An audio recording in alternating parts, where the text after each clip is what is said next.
I love how when I move my head, the background comes more into view. Sorry. All right. Good morning, Commissioners, and over to you, Chair Harrington.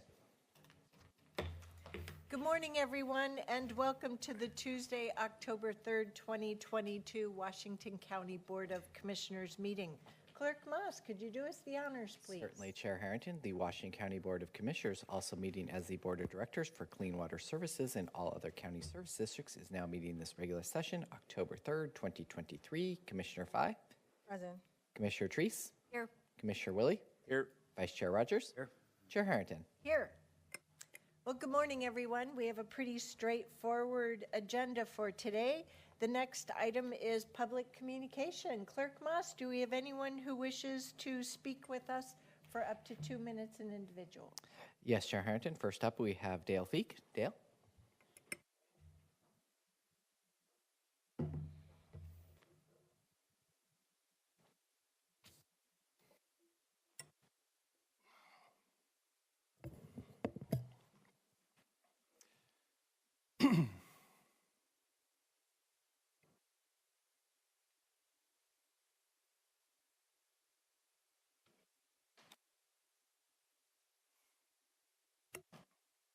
You said you weren't going to give us the material before you spoke. I know. Well, different audiences, different purposes, but my time has not started.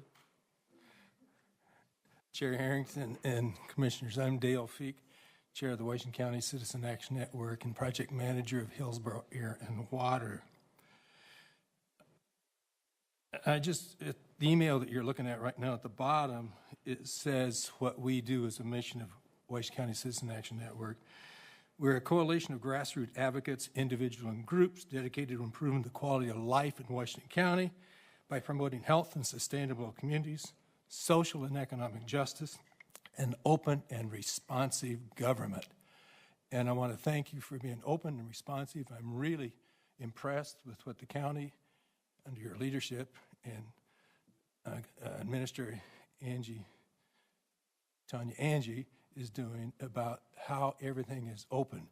As you said during the work session, you went back, you weren't clear what was said, you're out of whatever, you weren't here, you went back and you looked because it's recorded, audio and visual. That's what I do.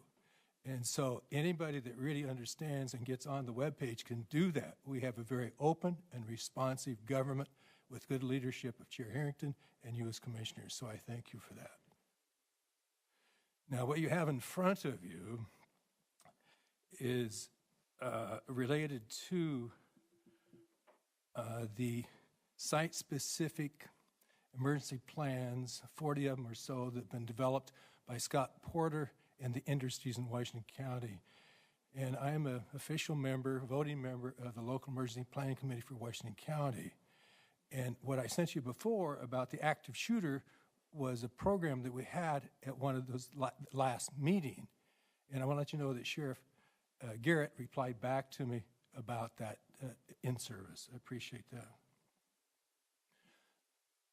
Thank you, and I'm glad you both went to the garbage and whatever that was. And I wasn't able to, but as you know, I tried to get other people to go. Thank you. Thank you, Mr. Feek. Would any member in the auditorium would like to provide comment for up to 2 minutes on any county-related topic? Give you a moment, just raise your hand or come forward. Not seeing anyone. Would any member viewing this meeting online via Zoom wish to provide public comment on any county-related topic for up to 2 minutes? Give you just a moment to utilize the raise hand function. Not seeing any additional hands. Chair Harrington. Thank you, Clerk Moss. And with that, we'll move on to our consent agenda. Today it consists of 13 items, 1 set of minutes, 2 items from Clean Water Services, 1 item from Facilities, Fleet, and Parks, 1 from the District Attorney's Office, 2 from Health and Human Services, 1 from Human Resources, 1 from Finance, and 4 from Land Use and Transportation. What are the wishes of the Commission regarding today's consent agenda? So moved. We have a motion. Do we have a second? Second. We have a motion and a second. All those in favor of adopting today's consent agenda, please raise your hands. Thank you, or say aye. Any opposed? The motion carries unanimously 5-0. Next, we'll move on to proclamations. And today, we are going to proclaim October 2023 as National Community Planning Month in Washington County.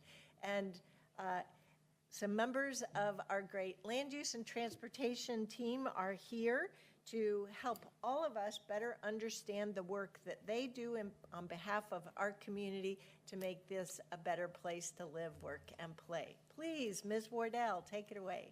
Thank you, Chair Harrington and members of the board. My name is Erin Wardell. I am the Planning and Development Services Manager here at the county. And with me today is Eric Stout, an Associate Planner and newly certified Floodplain Manager, who is an important member of our team. And Eric will be reading our proclamation. Go ahead. Hi. Want me to proceed with the proclamation now? Yes. Okay.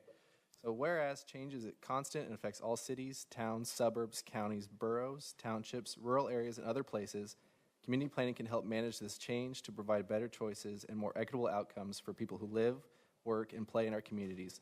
And whereas community planning provides an opportunity for all people to be meaningfully involved in making choices that determine the future of their community, and whereas the full benefit of planning requires public officials and community members who understand, support, and demand excellence in planning and plan implementation, and whereas the month of October is designated as National Community Planning Month throughout the United States of America and its territories, and whereas the American Planning Association and its professional institute, the American Institute of Certified Planners, endorse National Community Planning Month as an opportunity to highlight the contributions sound planning and plan implementation make to the quality of our settlements and environment.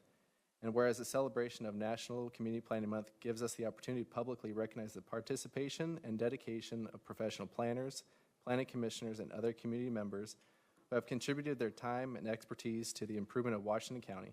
We recognize their many valuable contributions and extend our heartfelt thanks to the continued commitment to public service. Now, therefore, be it resolved that on the third day of October 2023, the Washington County Board of Commissioners does hereby proclaim the month of October 2023 as Community Planning Month in Washington County. Thank you, Mr. Stout. And if I might, with the American Planning Association and the American Institute of Certified Planners, I've seen the AICP letters on different, those credentials on different email signatures. Is there a level of certification that a planner can go through in their career towards certification? There is. So anyone can be a member of the American Planning Association. That's our professional organization. Once a planner has a number of years of professional service, they are eligible to apply for and take a certification exam. And so once you have passed that exam and you pay your annual dues, you can be a member of the American Institute of Certified Planners. And a number of our planners here, myself included, are members of AICP. Wonderful. Thank you. Well, Commissioners, we have this proclamation. Do we have a motion to adopt today's proclamation? I'm very pleased to move to adopt this proclamation. Second. And before we take a vote, do any commissioners have any comments you'd like to share? No? We will take a picture, though, to honor this, and hopefully one of you has a clean copy, because as usual, I've written all over mine already. But neither here nor there. All those in favor of adopting this proclamation to recognize National Community Planning Month, October 2023, please raise your hand. Thank you, Commissioners. Any opposed? The motion carries unanimously 5-0. And if you would please join us up front, and any other planners we have in our audience today. Everybody's a planner. That's a good point, Commissioner.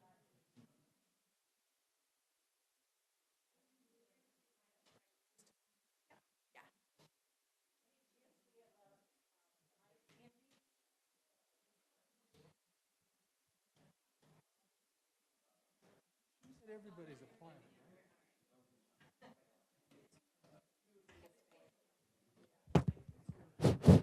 Yes. So as we were getting up for this picture, For the sake of our viewing audience, Commissioner Rogers was mentioning that everyone is a planner. So look at this wonderful group that we have here. Beyond us as elected officials and our role in adopting community plans, we have our planning commissioners, but we also have these very dedicated staff members who do this work day in and day out so that we have great communities here in Washington County, but also in the state of Oregon. And it's because of Oregon's land use and planning efforts. It's one of the key reasons why my husband, Mark, and I chose to move here to the great state of Oregon. So thank you for making this a wonderful place. And I will put this mic down now, and we'll take a picture. To memorialize this proclamation.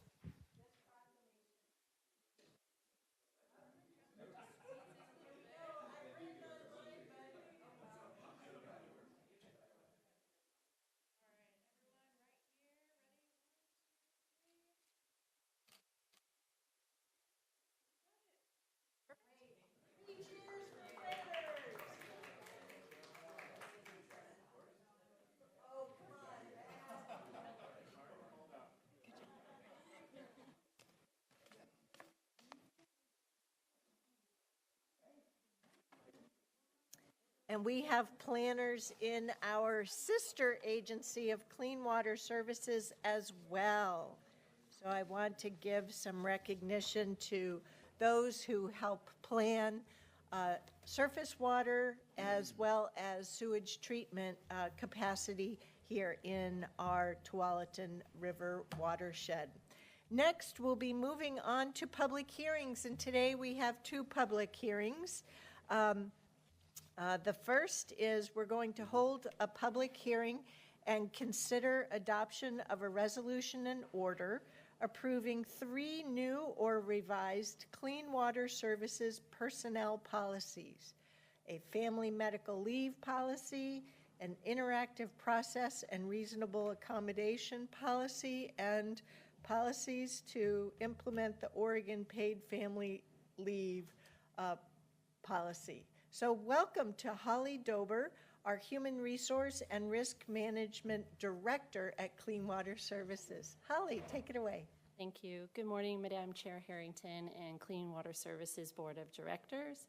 Thank you for having me today. My name is Holly Dober. I'm the Director of Human Resources and Risk Management for Clean Water Services. The item before you is a public hearing to adopt resolution and order approving 3 new or revised Clean Water Services administrative policies: family medical leave, interactive process and reasonable accommodation, and Oregon paid family medical leave. Clean Water Services has developed and implemented employment policies to sustain the organization's goals and support its mission, vision, and values. Periodically, Clean Water Services updates the policies or creates new policies to reflect changes in state and federal laws. As you may be aware, Oregon paid family medical leave requires all Oregon employers to participate in paid leave.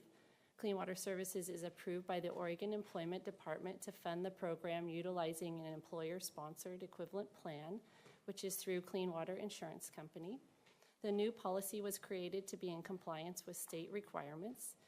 This also led Clean Water Services to revise the family medical leave policy and the interactive process and reasonable accommodation policy, which are included as part of this public hearing to ensure compliance with state and federal law. There's no budget impact to adopting the policies. The cost to implement Oregon paid family medical leave were budgeted in the fiscal year 2023-2024. And thank you. At this time, I'll take any questions or comments you have. Directors, do you have any questions for Ms. Dober on the adoption of these policies? No?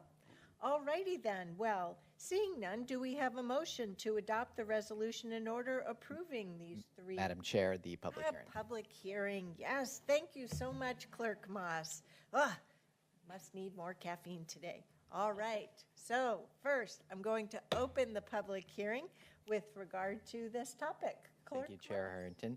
Would any members in the auditorium like to provide comment? Mr. Feek, please come forward.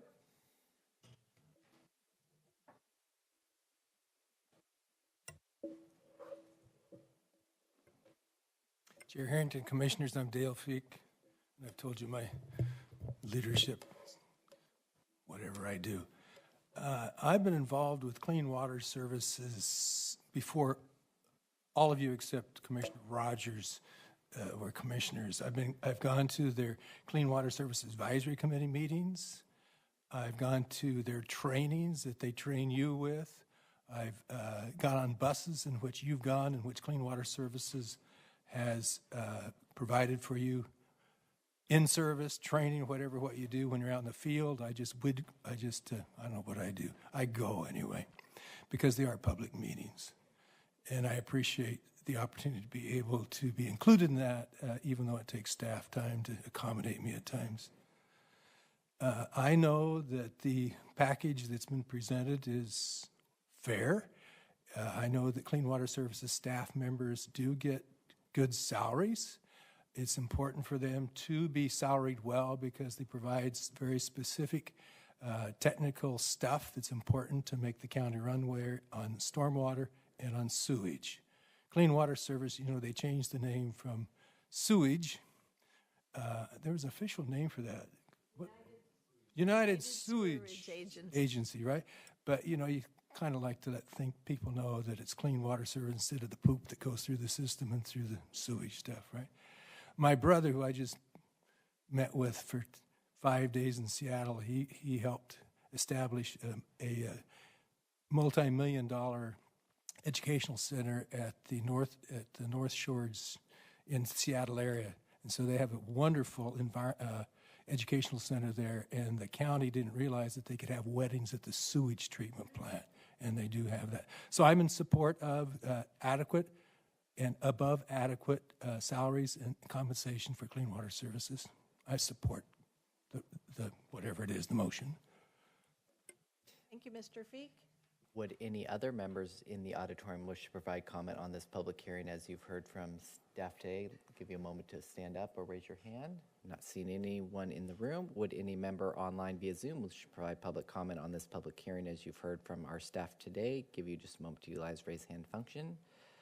Not seeing any hands. Director Harrington. Thank you, Clerk Moss. And with that, I will close today's public hearing. And now, do we have a motion to adopt said resolution? We have a motion from Commissioner Rogers. Second. A second from Director Fye. All those in favor, please vote by raising your hand or saying aye. Thank you, directors. Anyone opposed? The motion carries unanimously 5-0. Next, we'll move on to our second public hearing, and this is to consider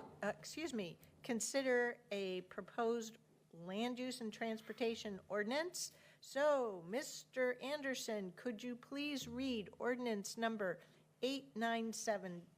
Oh, first I need a motion to read this ordinance by title only. Second.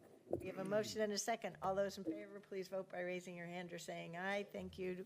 Commissioners, any opposed? The motion carries unanimously 5-0. Mr. Anderson. Yep, no worries.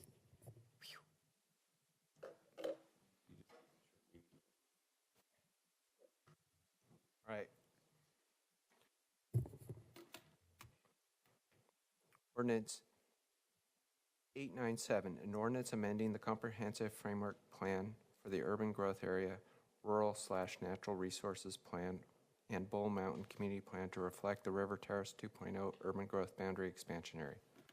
Thank you, Mr. Anderson. And we have our most excellent subject matter experts here to give us a presentation on this topic. Please take it away.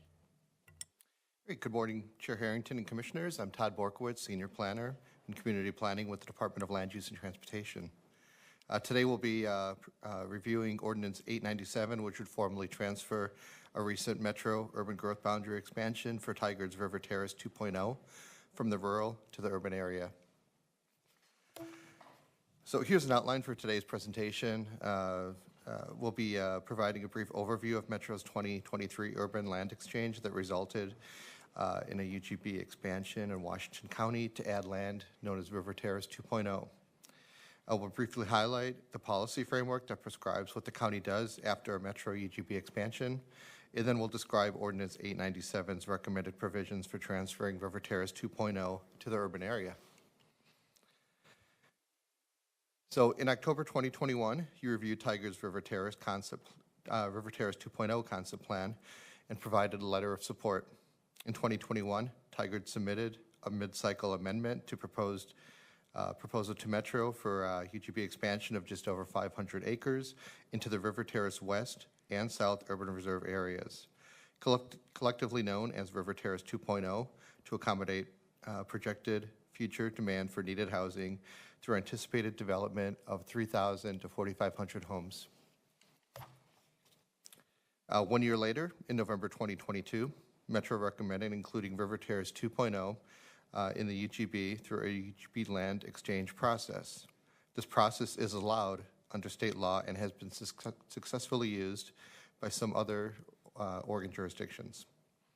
In January 2023, Metro Council approved the UGB expansion through this process, an action that added River Terrace 2.0 in Washington County, shown here in green, and removed a comparable amount of buildable land in Clackamas County from the UGB, that area shown in blue on the right, that had not demonstrated readiness for development.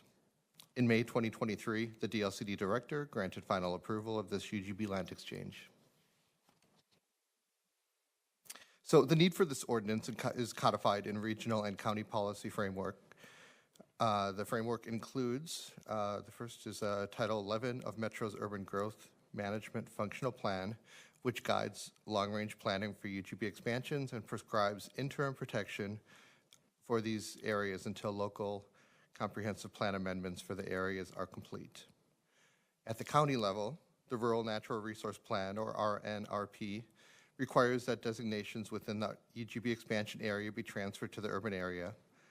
The Comprehensive Framework Plan for the Urban Area, or CFP, requires application of the Future Development 20-acre designation, or FD20, be applied to all newly added urban land to protect and retain it for urban density, for future urban density. The CFP requires that newly added lands be added to the relevant community plan, in this case the Bull Mountain Community Plan, and that Goal 5 resources be retained.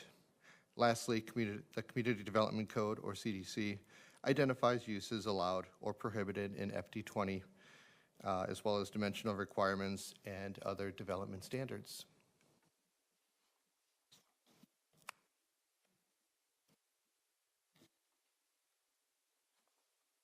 So River Terrace 2.0 is approximately 508 acres, 303 acres in the River Terrace West URA, and 205 acres in the River Terrace South URA. It contains 35 lots.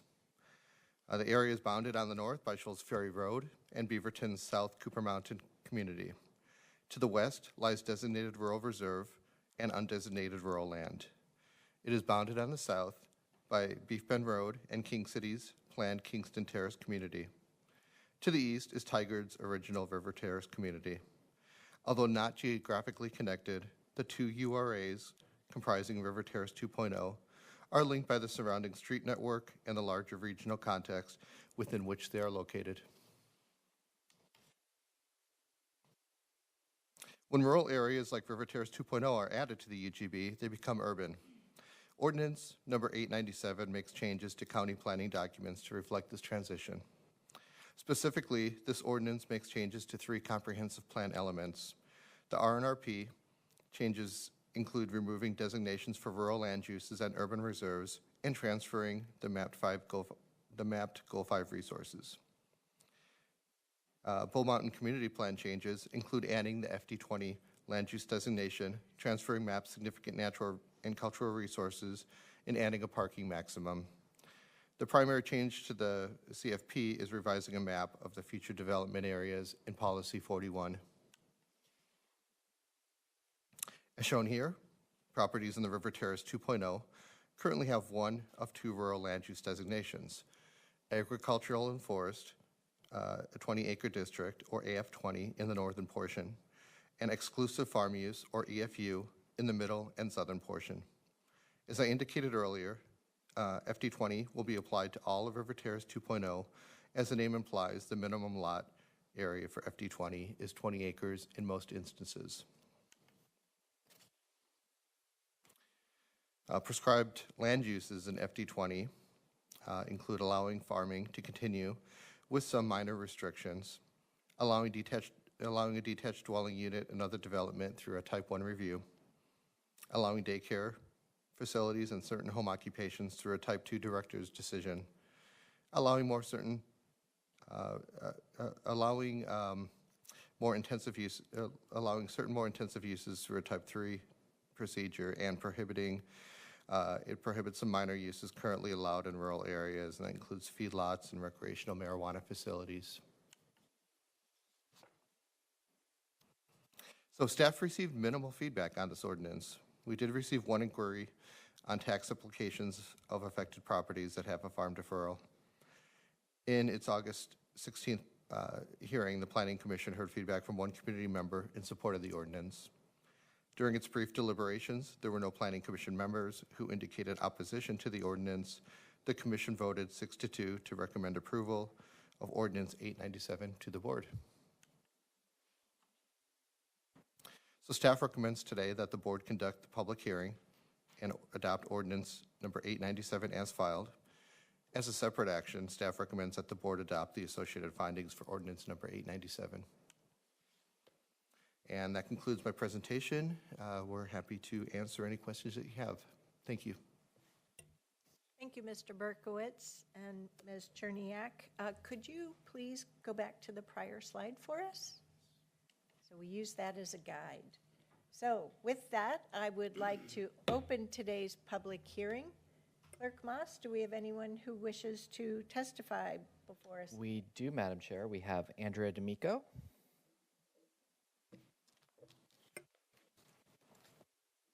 Welcome, Ms. D'Amico. Good morning, Chair Harrington. Oh, don't worry, you don't have to start till you get at the table. It's okay, I'm not trying to rush you along. Rather, I'm just trying to make sure you know we welcome testimony. Thank you. Good morning, Chair Harrington, County Commissioners. My name is Andrea D'Amico. I oppose Ordinance 897. This ordinance destroys significant Goal 5 natural resources that are inventories with the county and Metro as Class 1 and 2 riparian resources.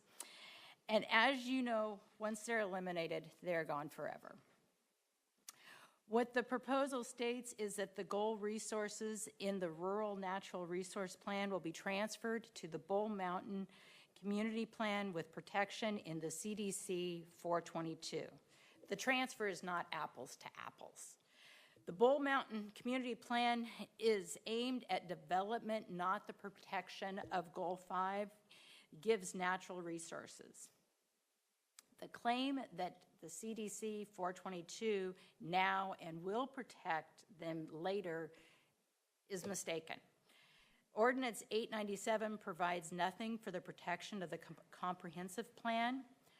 Before Ordinance 897, developers would have to comply both with the Rural Natural Resource Plan and the CDC 422. CDC 422, standing alone, would allow the county to destroy significant natural resources.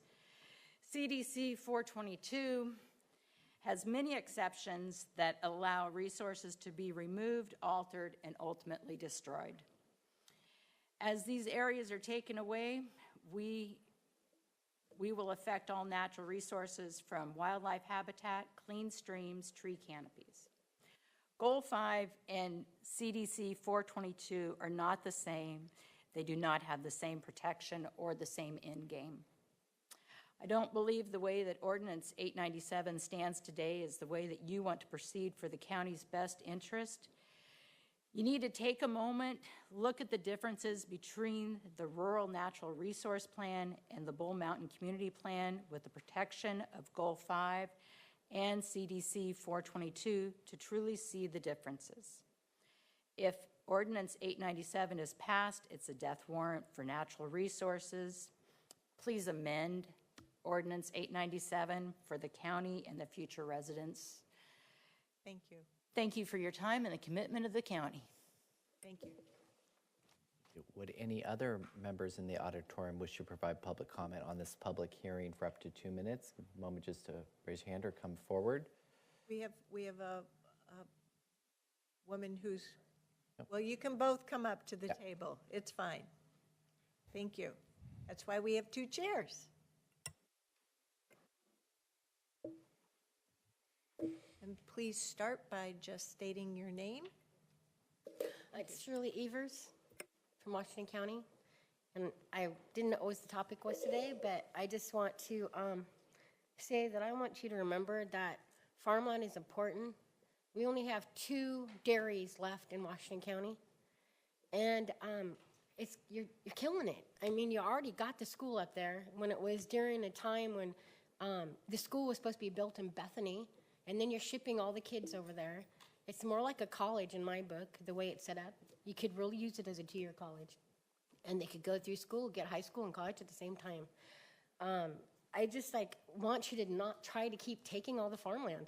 It's important to keep it. We can't live off cement. And it's where you're putting us. And then you put it close to these farmers, and then it's like, well, we don't want to hear smell the smell. It's like, well, why move close to somebody that's got a pig or a cow? It is great smell, personally, because it's fresh and it's clean.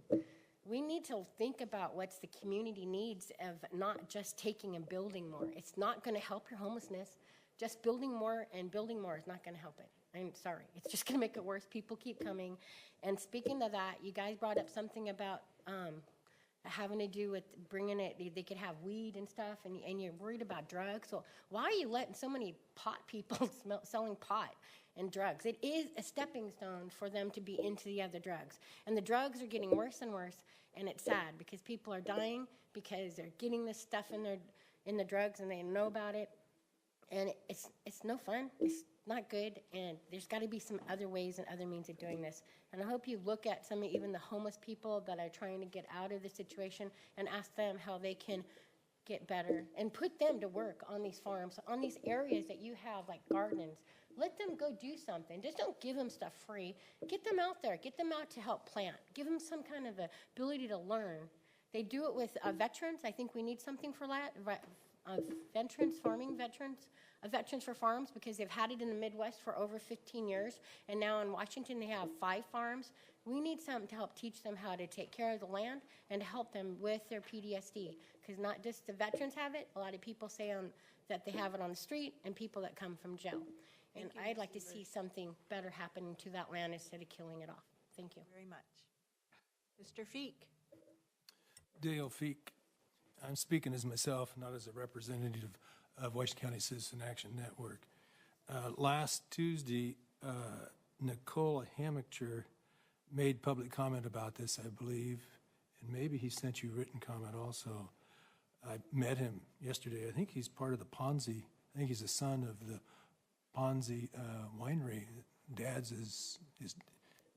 His dad owns it, and I think he also made public comment last Tuesday.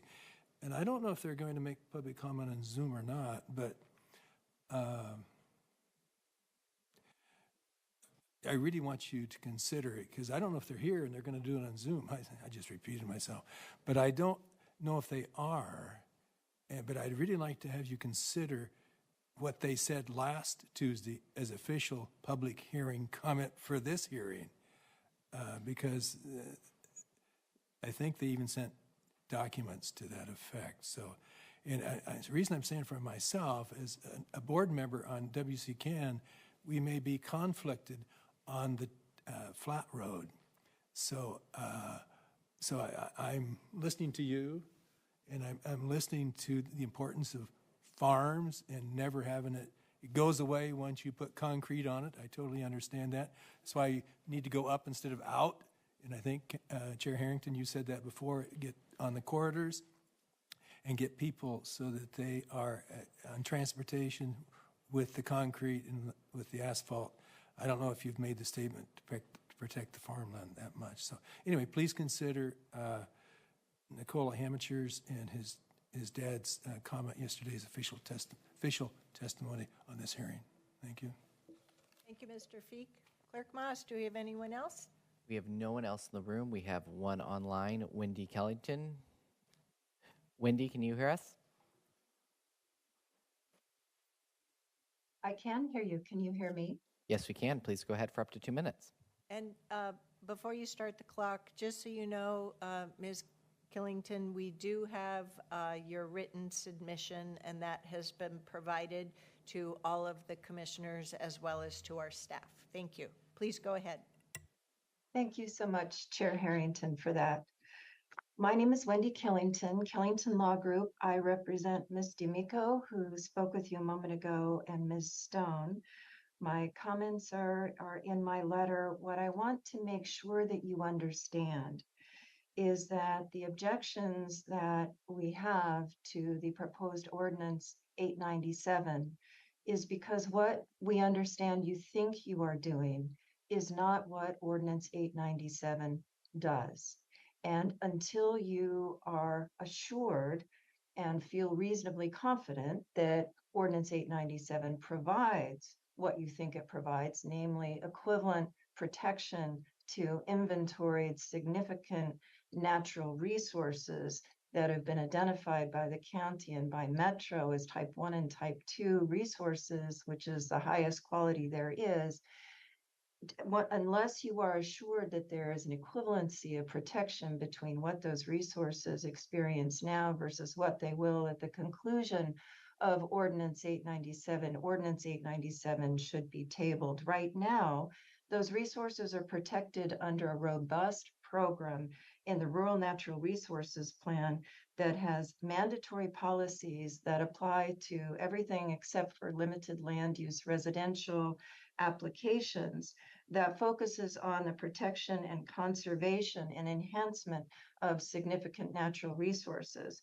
But if you look at the policies into which those resources are being moved, they're clumsy. They're not really adapted for these resources. These resources aren't being amended into the inventories for the Bull Mountain Community Plan, for example. So there's no specific protection about them. They will become a part of the mapping, but there's no equivalent program. The Ordinance 422 is not an equivalent protection, and as you know, pieces of it have been invalidated with respect to residential developments, and the Urban Natural Resources Plan similarly doesn't have equivalent protection. If the county's goal is to provide equivalency, Ordinance 897 doesn't do it, and we stand ready to help the county and work with your wonderful staff to make sure that Ordinance 897 achieves what you want, but it doesn't right now. Thank you. Thank you, Ms. Killington. Clerk Moss, do we have anyone else? We have no other hands up virtually. Thank you. And with that, I will close today's public hearing and ask that our staff please join us up at the table, and that includes our legal staff. So on behalf of the commission, I would just ask if you might give me permission to kick off our questions of staff. We have joining us our land use attorney, Mr. Bovet. So I have a broad question in light of the public testimony that we've heard today. I do first want to start with making it clear that these areas that are referenced as River Terrace 2.0, these three or two different specific areas, the west and the south, these have been part of the urban reserve area proximate to the Metro urban growth boundary. The Metro Council made the land use decision to support a land exchange. So two areas to our east out in Clackamas County have been removed from the urban growth boundary, and these two areas within Washington County have been added to Metro's 20-year future land supply. And so we are doing our best to accommodate the nature of transitioning these two areas to the city of Tigard for further planning. My question is this. So we have heard some testimony here in today's public hearing. I assume that some of this may have come up as this ordinance was before our Planning Commission, but I hope you'll speak to that. But more specifically, my question is, with regard to the natural resource planning, in supporting the city of Tigard taking this forward, will, as part of their planning efforts, will they need to do some additional natural resource inventory within these two areas so that the information set would just improve? So I hope I've been articulate in terms of asking my question. Thank you, Chair Harrington. Teresa Cherniak, Principal Planner with Community Planning. So to one of your first questions, this issue did not come up at the Planning Commission, and this is the first that we are seeing the letters. So we do need time, I think, to read that and study it and talk with Ms. Kellington and Ms. D'Amico to explore that further. And we will need to probably reflect it in our findings. So we would be asking, I think, for further time on that. As far as Tigard's future planning, they will be required to do the full Goal 5 process for their comprehensive planning. And they've done a little part of that so far. They have their local wetland inventory done.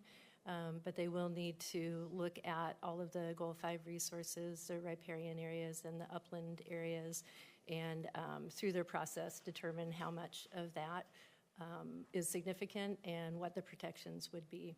So at this stage, what we do is kind of transfer what we have from the rural plan to the urban plan.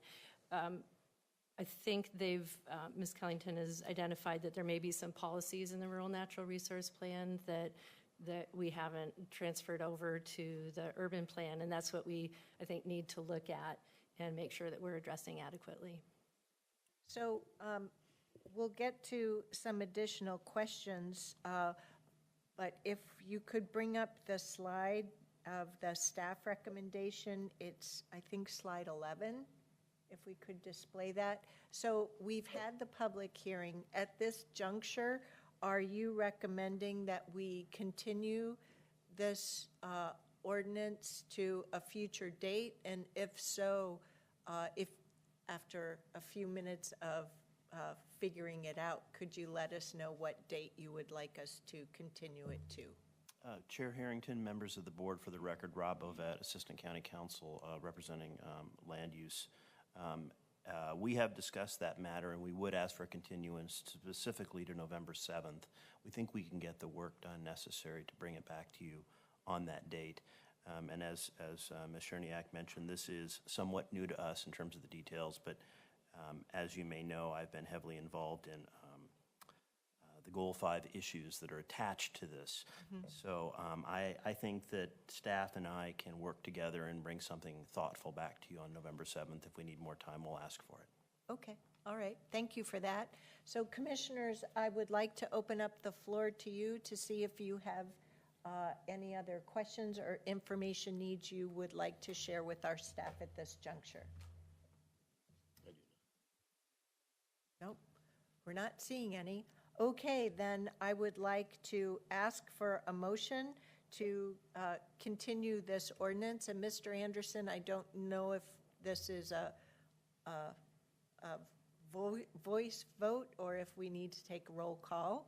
I think it's just a motion to continue, so a voice vote. Okay, just want to, when it comes to ordinances, folks, I try to make sure I do the process right. So Thank you so much. So with that, I would like to ask for a motion to continue further work on our adoption of Ordinance 897 to the meeting November 7th.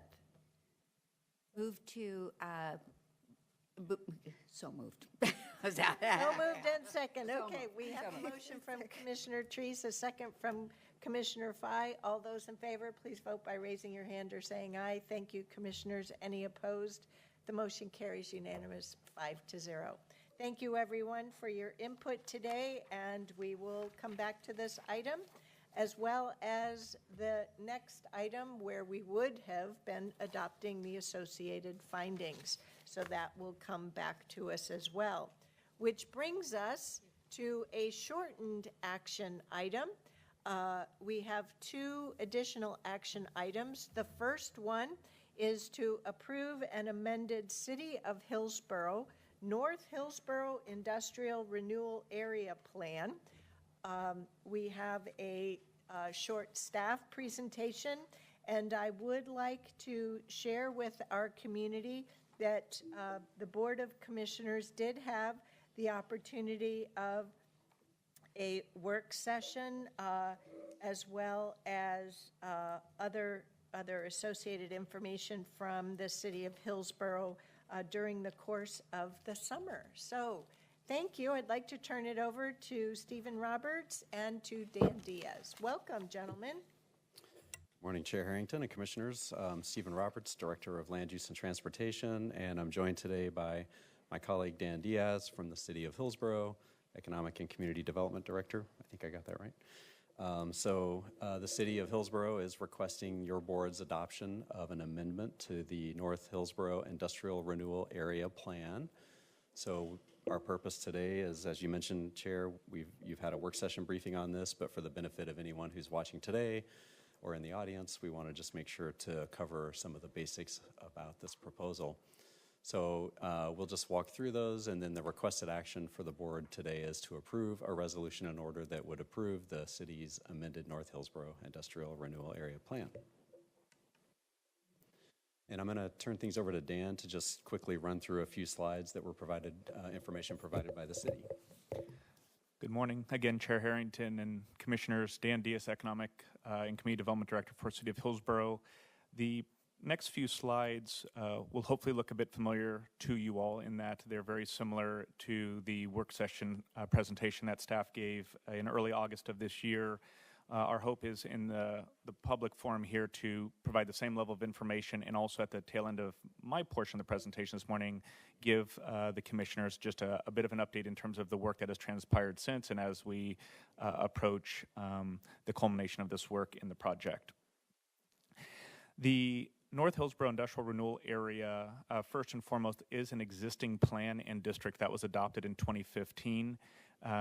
This consideration is the expansion of and the substantial amending of that plan, that boundary, and that district. It is informed by the 4 policy bases that you see on the screen in front of you. First and foremost is the Hillsboro 2035 Community Plan, which is our community's vision for both the current and future positioning and existence of Hillsboro. Within that plan, I won't recite all of them, but there are a variety of community goals and objectives, especially in and around continuing to provide quality jobs, provide economic resiliency and sustainability, continue to be a world-class leading economy.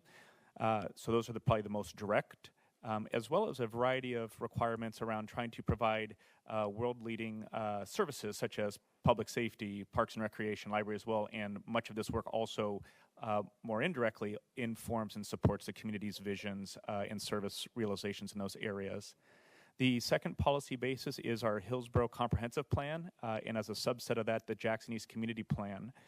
State law, as I'll get to on the 4th bullet, does require first and foremost that urban renewal plans ultimately align and support both the cities as well as, in this case, the county's comprehensive plans, but especially the cities. It does that. Our city comprehensive plan has a variety of very general policy objectives around the efficient provision of infrastructure, the continued support of complete community planning, including both for industrial lands and for residential areas. This area will not be as heavy on the residential side of things. And then specifically, the Jackson East Community Plan portion, which is a subset of our comprehensive plan, really calls out more refined infrastructure plans for this area, specific land use policies, and the desired and intended community benefits and uses for this area, all of which are supported by this proposed amendment. Third is the existing North Hillsboro Urban Renewal Plan. So we have taken the approach to really build above and beyond the existing plan, and so you'll see the draft plan and report that are in front of you takes what we adopted in 2015 in partnership with the county and really seeks to enhance and build off of that and call those pieces out. And then lastly, all the steps that we are taking are within the parameters, but also guided and regulated by Oregon revised statute. And I'll talk just a bit more about that at the end of the presentation this morning. I will not give the in-depth TED Talk version of Tax Increment Financing 101, but I'm happy to answer any questions on this. But suffice it to say that we have evaluated both from a community benefit standpoint, but as well as alignment with state law and the provisions of urban renewal law in the state of Oregon. And we are fully intending to continue to build upon the frozen tax base. That is that area that is secured where existing taxing districts will continue to receive that tax benefit from this area.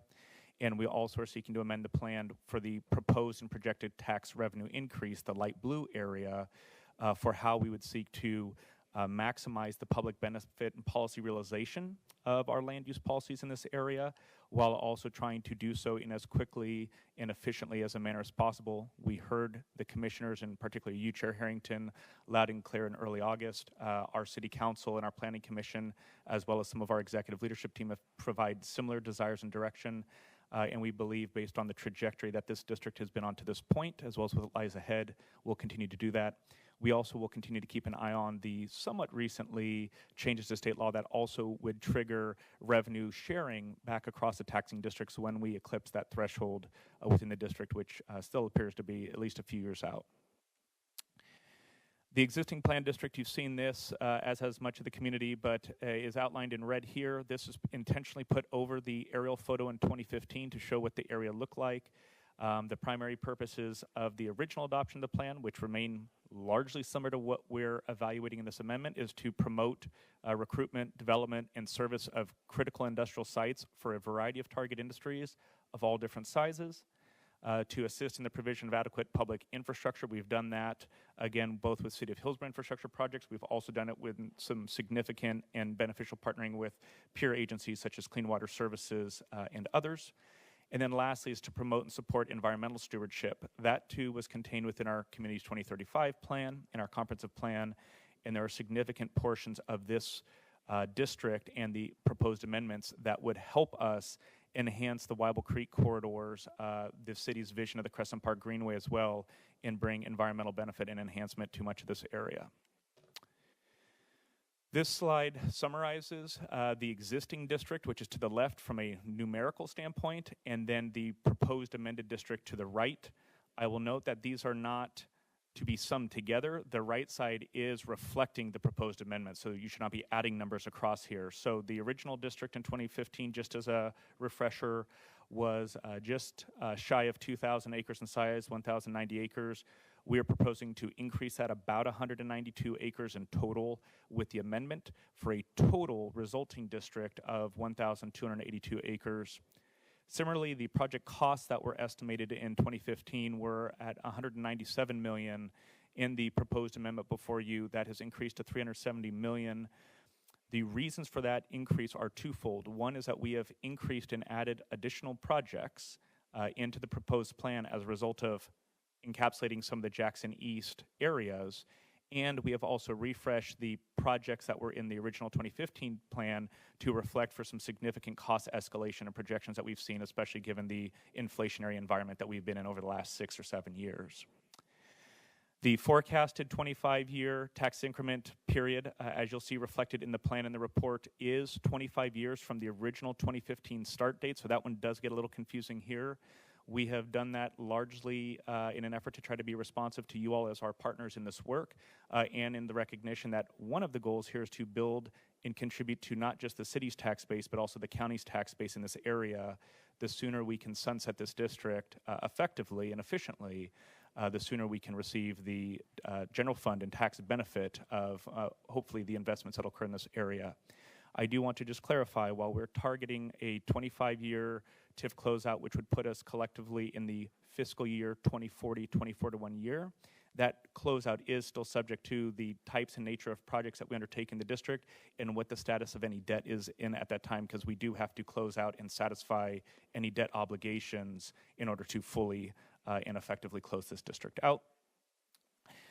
Just bear with me as I try to knock out the final 2 points on this side, and we'll keep moving. But the projected revenues for this area in 2015 were just over $290 million. We used data that we will show here in a minute over the last 6 years of recent activity in this area that significantly overshot those projections. And while we still tried to bring a very conservative low estimation into this. We did feel it appropriate to reflect that revenue trend in this area because we believe it is reasonable to think that it can continue to a degree. And so you'll see the revenue increases also increased to about $332 million. We always evaluate too. Revenues don't have to fully cover project costs, but we do like to see those two numbers generally close. So that way, if we are taking on projects, we do have the anticipated revenue to be able to cover those projects and any debt service associated with them. And lastly, and probably most significantly when we're using this tax increment tool, is the maximum indebtedness. This is the most debt that the district can take out for the eligible projects that are contained under the projects and the project costs bullet on this slide. That maximum indebtedness per required methodologies, you can see, has increased in the amendment from $172 million to just over $268 million. Across the top, just some fun pictures because this isn't work about numbers. It also isn't work just around tax bases. This is our community.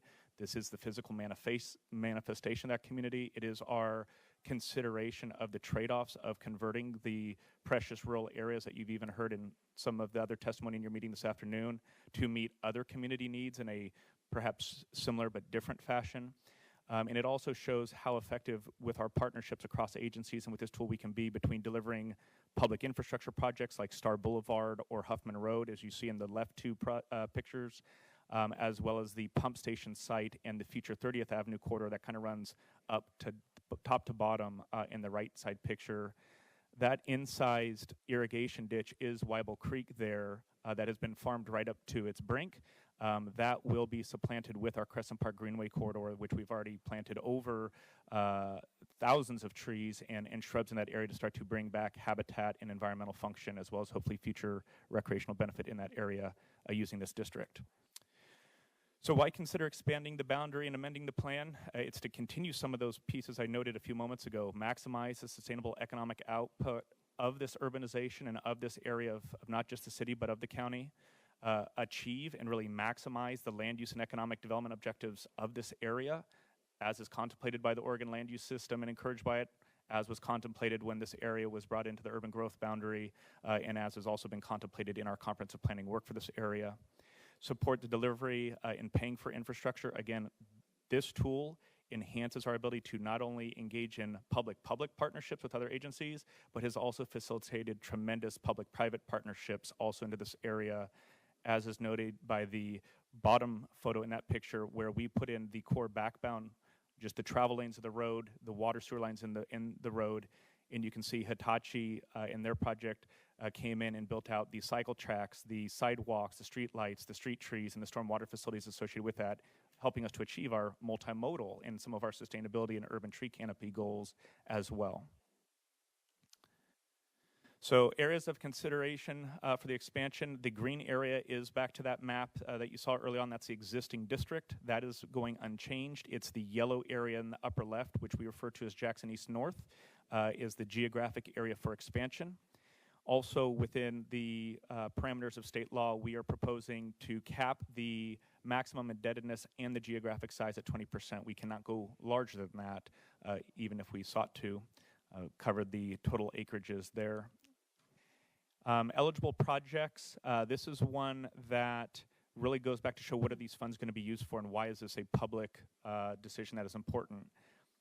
In order for projects to receive or be eligible to receive public tax increment dollars, they have to be included in our plan and they have to have a cost estimate put to them. That's why you see the $370 million.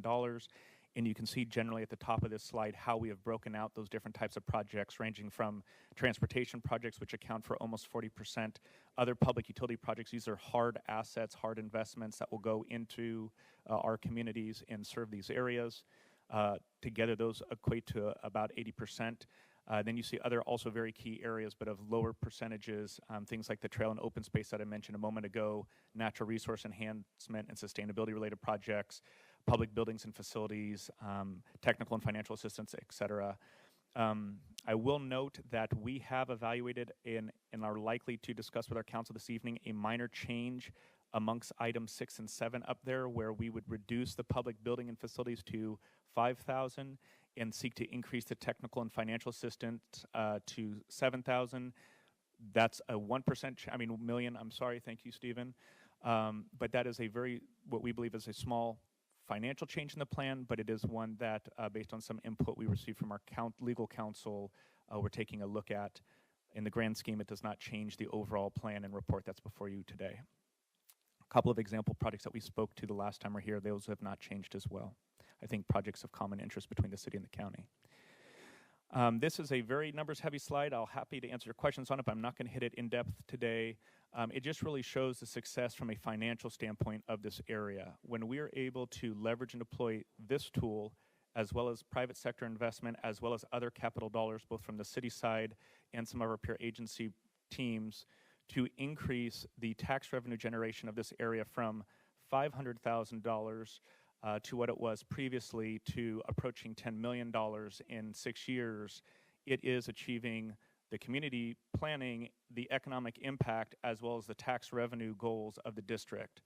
Similarly, in terms of the increase of the assessed value that is associated with that revenue growth, when you can increase the assessed value of this area from $380 million to well north of $1 billion and continuing to grow, this doesn't reflect current projects that are under construction in this area.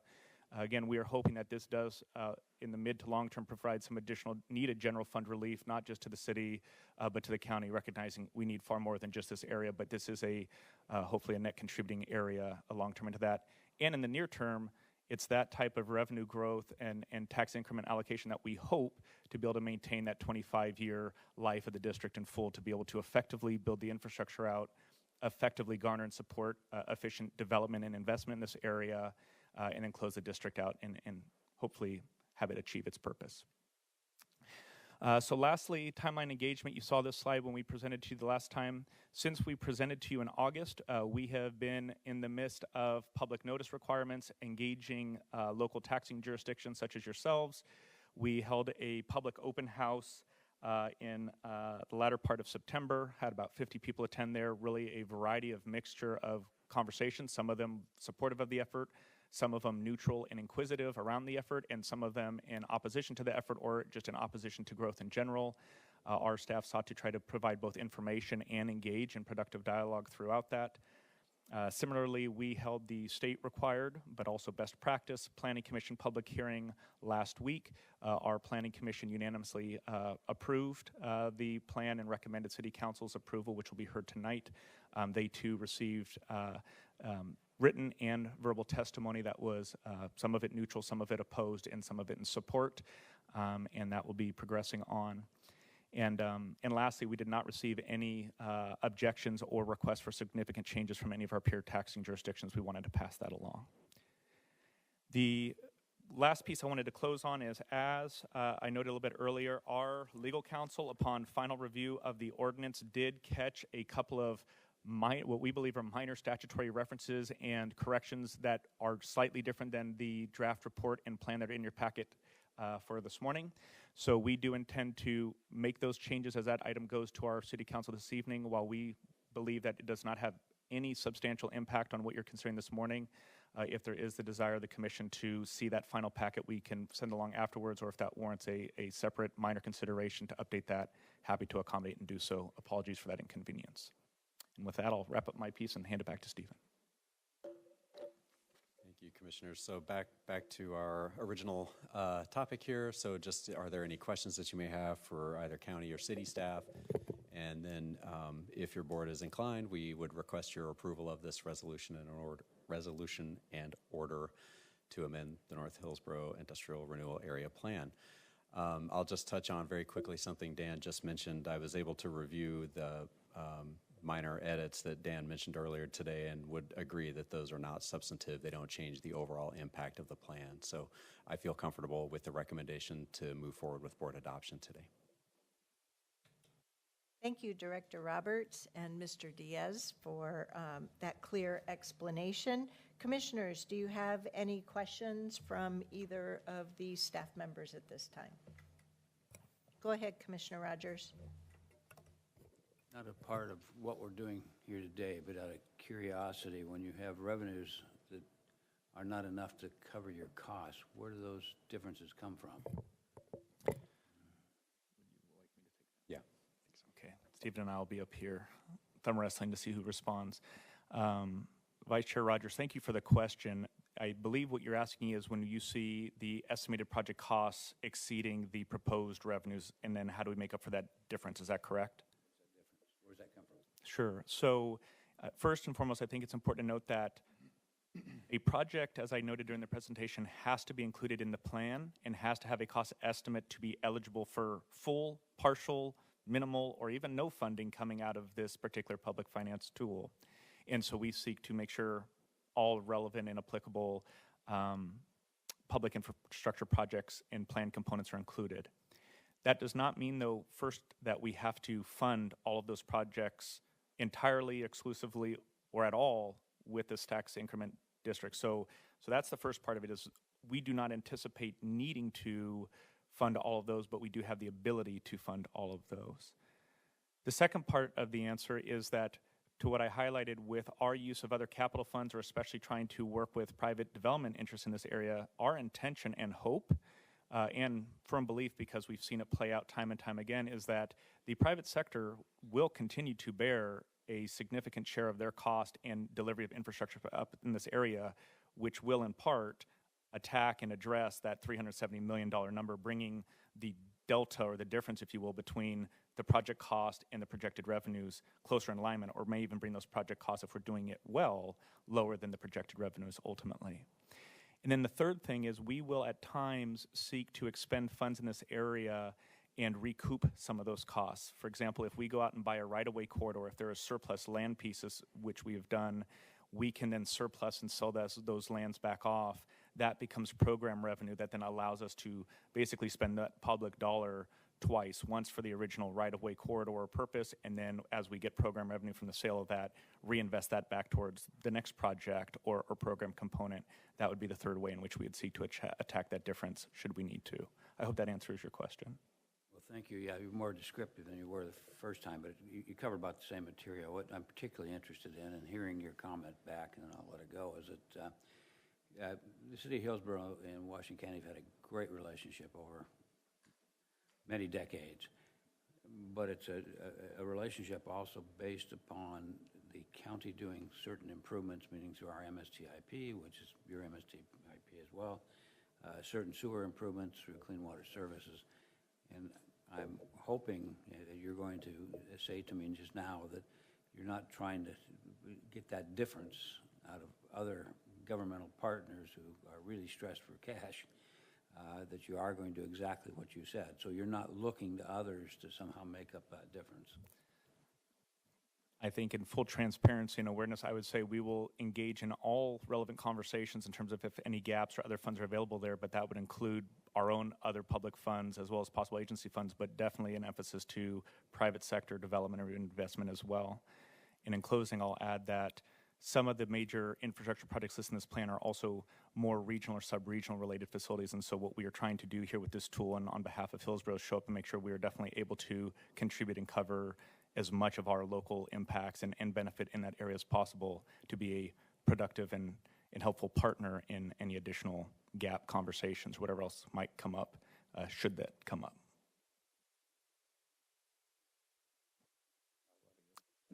Any other commissioner questions at this time? Seeing none, do we have a motion to approve the resolution and order approving the City of Hillsboro's amended North Hillsboro Industrial Renewal Area Plan? So moved. Do we have a second? Second. We have a motion and a second. All those in favor, please vote by raising your hand or saying aye. Thank you, commissioners. Any opposed? The motion carries unanimously 5-0. Thank you for being here, gentlemen. And to our audience, you've had a great example. Earlier in our meeting, we had the honor of proclaiming October 2023 as National Community Planning Month in Washington County. And we've had two different examples of the kind of excellent work that staff throughout Washington County, here at your county government, but also the city of Tigard and the city of Hillsboro do to deliver excellent communities for you. And now we're going to move to another great action item. It's a historic opportunity for Washington County's Board of Commissioners to appoint a new sheriff here in Washington County and our first ever woman sheriff here in Washington County.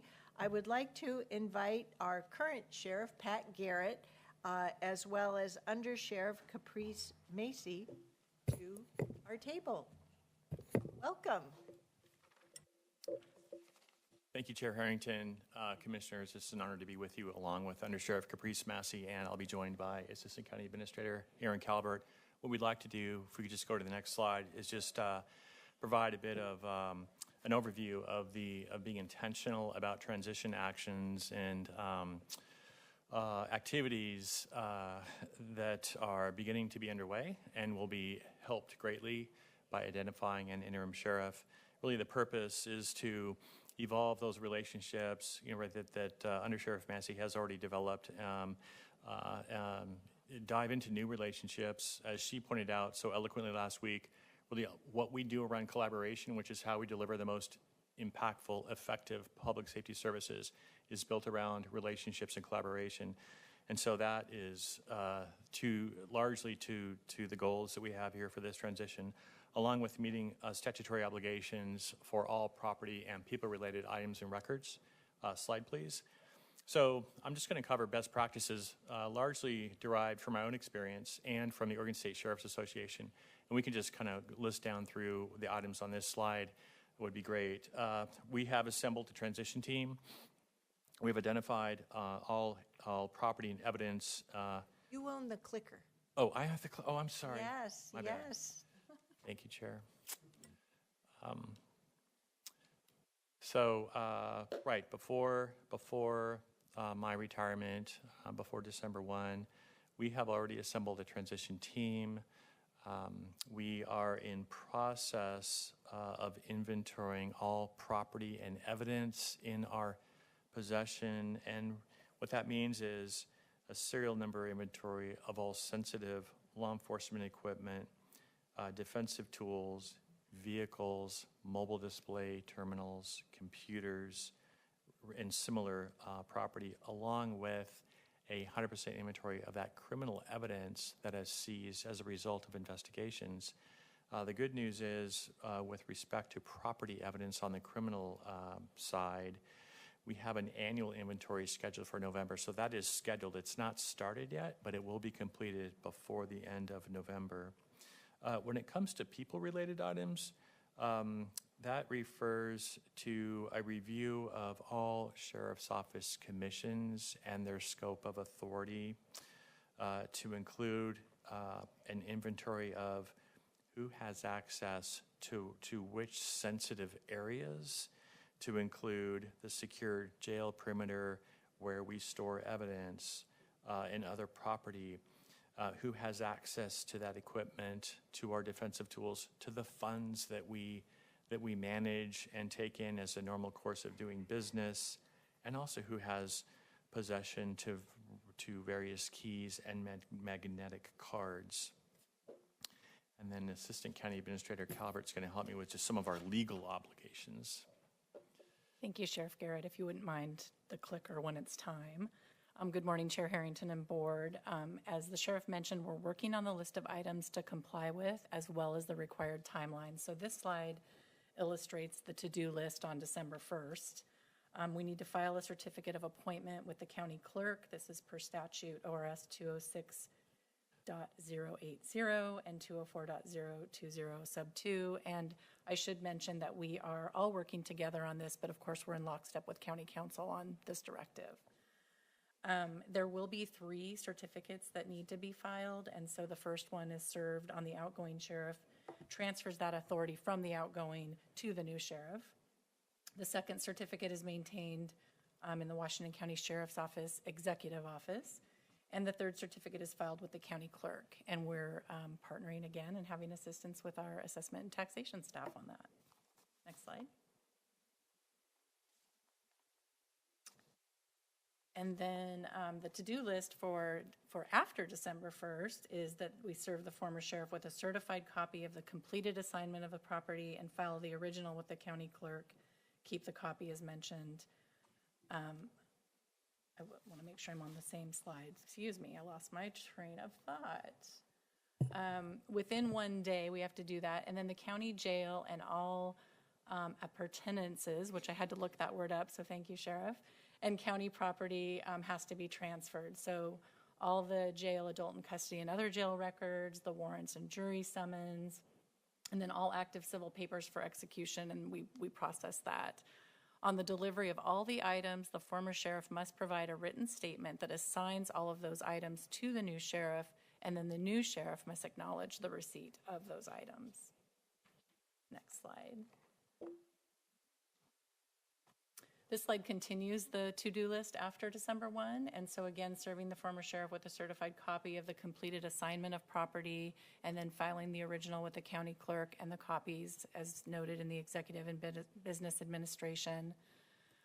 All of the Washington County Sheriff's Office money, so the cash and the negotiable instruments, must be turned over to the new sheriff at the end of the former sheriff's term. This, of course, is also guided by statute. And then a duplicate itemized receipt for all money must be prepared, one copy given to the former sheriff, and then another is filed with our finance department. And this includes funds that are related to investigating like drug trafficking, forfeiture proceeds, the petty cash, the commissary funds, posted bail, and then service fees in the civil division. It also includes cash that's seized as evidence. And I think that completes the long list of to-dos that the transition team is working on. Thank you. If I might, I would like to provide a bit more expansive context, and I apologize for not doing this from the very beginning. So Sheriff Garrett has served Washington County marvelously for decades, and we are grateful for his service and his leadership. He has done the very responsible and orderly thing to not only have a great career in serving all of the 13 cities that make up Washington County, our rural areas, our urban unincorporated areas, but also building a great leadership team to provide that service each and every day. Sheriff Garrett has had a tremendous career in public safety and justice, and he would like to retire, and we would like to support him in being successful in said retirement, and we are grateful for the transition opportunity that he has given us. He has done the orderly and complete and necessary thing of letting us know and wrote a letter to us, the Board of Commissioners. We did ask him to come to our work session, which he did recently, and we had the opportunity to speak further with the Undersheriff about her experience. And so what we are doing today is that formal part of all of this. So hence the presentation today of all the things, all the detail things that are needed in order to ensure that there is that orderly and complete transition from one sheriff to a new appointed sheriff. So at this juncture, I would also like to highlight and give our current Undersheriff the opportunity to introduce herself to our community. We will have a future date for the swearing in, but I also want to share with our community members why we have chosen to go through the appointment process. What I, as one member of this 5-member Board of Commissioners, has had the opportunity to learn is that having an at-large sheriff for Washington County is quite different than the other at-large elected positions here in Washington County. Our Washington County Sheriff, in addition to having that at least 2-year residency here in Washington County, has to have certain state certifications related to the public safety and justice domain. Not only does Sheriff Garrett have said certifications, but so too does Undersheriff Massey. And in addition to that, Ms. Massey, Undersheriff Massey, I happen to know her, I've had the opportunity to get to know her over these last few years, so I need to correct my informal references. Thank you, Undersheriff, for giving me that grace.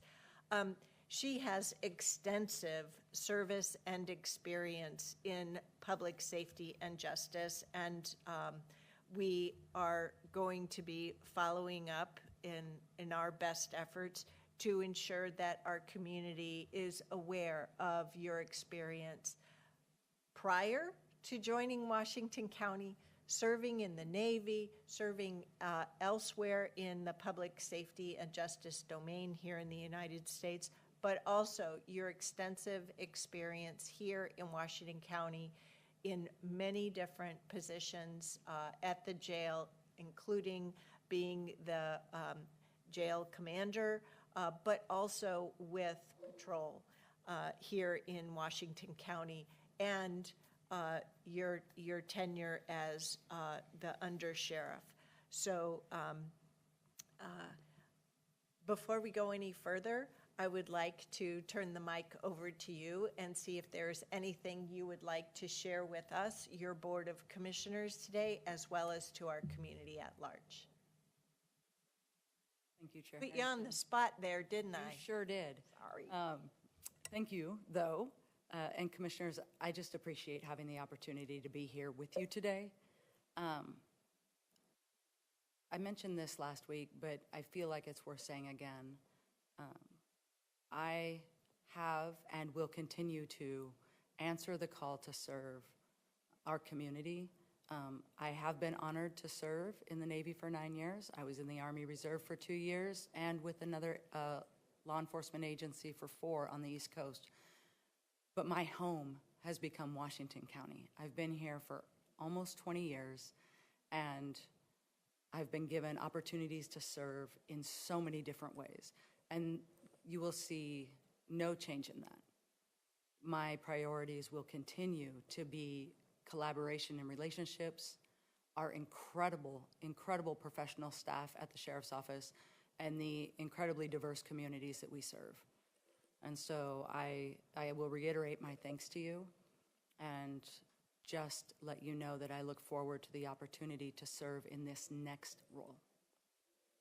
And so that we are clear with our community, with this resolution, we are documenting that we believe it is highly unlikely that a recruitment process would produce a candidate with Undersheriff Massey's extensive experience and background in law enforcement, institutional knowledge, supervisory and management experience in the Washington County Sheriff's Office. And with that, Commissioners, I would ask you if you have any questions or comments that you would like to contribute prior to our taking action. Go ahead, Commissioner Treese. Thank you, Chair. I would like to extend my appreciation to Sheriff Garrett for his commitment to our communities here in Washington County over the years. Thank you so much for your powerful and delightful presence. Much appreciated. To Undersheriff Massey, I wish you the very best. This is a historic moment. We have the opportunity to appoint the first female sheriff. That carries a great deal of weight on your shoulders, but I know that you are the epitome of what it means to serve in our county and to provide leadership and all that leadership looks like to our community. Thank you for taking this. Go Navy. And before you get away from us, after we take action today, I would ask. May I add one thing? Yes.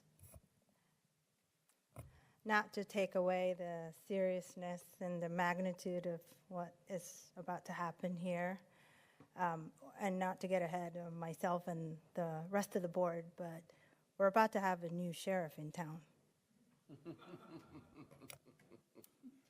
And as such, we would invite the four of you, please, as well as for our general counsel and assistant county administrator, to take a picture of this action after we take our vote. So with that, I would ask my colleagues for a motion to appoint Undersheriff Caprice Massey as sheriff effective December 1st, 2023, and authorize me, Chair Kathryn Harrington, to waive any appointment process requirements. I am thrilled to make that motion as so stated. I second. We have a motion from Commissioner Treese and a second from Commissioner Willie. And yes, Commissioner Rogers. I've already said lots of nice things to you, Pat, and we've worked together a long time. To our new sheriff, I think it would be remiss if I didn't say that as we met and talked, you're extremely qualified. And I don't want anyone out in TV land viewing this to think that the only reason you're being appointed is because you're a woman. You are an extremely qualified officer. That's the most important thing. We always look for the best person, and by far, you're the best person for the job. Thank you, Commissioner. Yes, and we have included said language into our resolution and order today. So with that, we have a motion to approve the resolution and order as well as a second. All those in favor, please vote by raising your hand or saying aye. Thank you, commissioners. Any opposed? The motion carries unanimously 5-0. Let's memorialize this moment.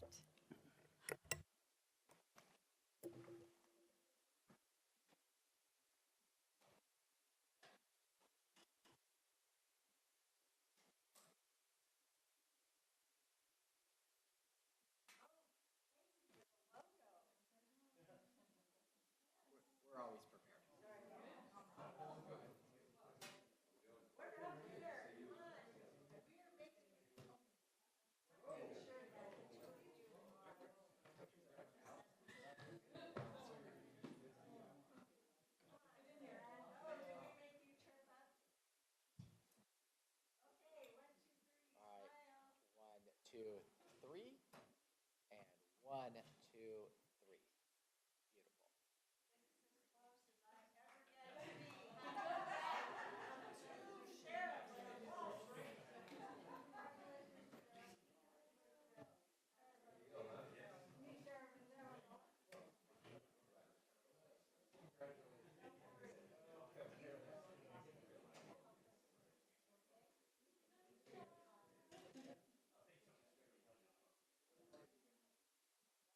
Beautiful.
Quietly, secretly.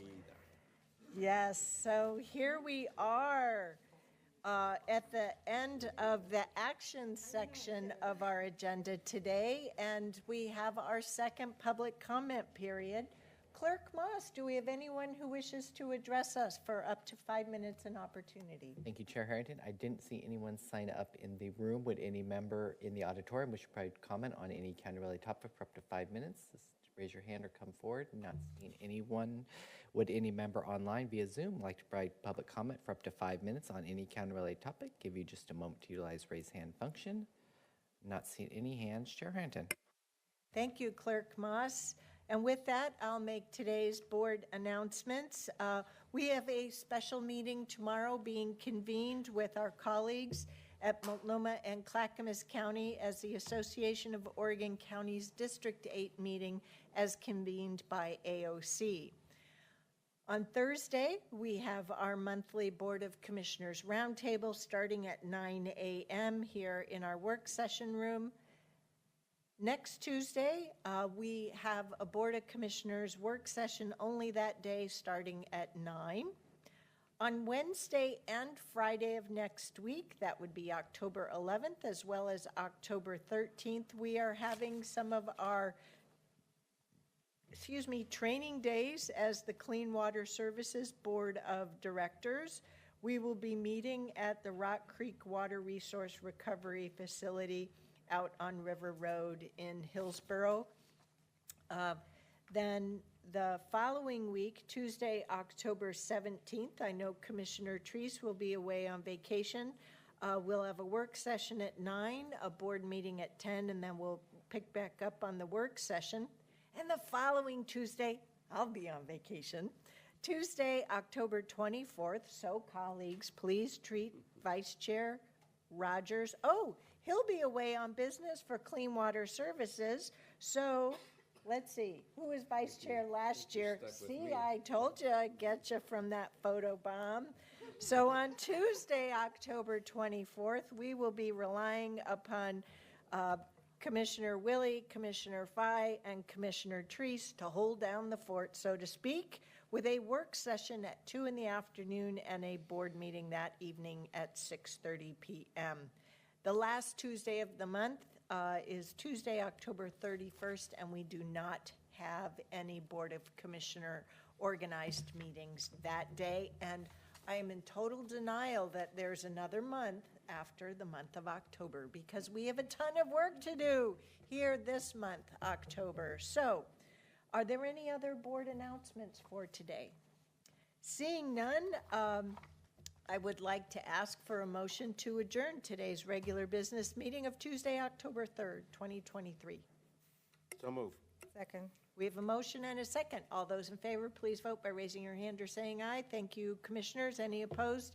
The motion carries unanimously 5-0. We are hereby adjourned, and we will pick back up with our executive session in about 5 minutes in the work session room.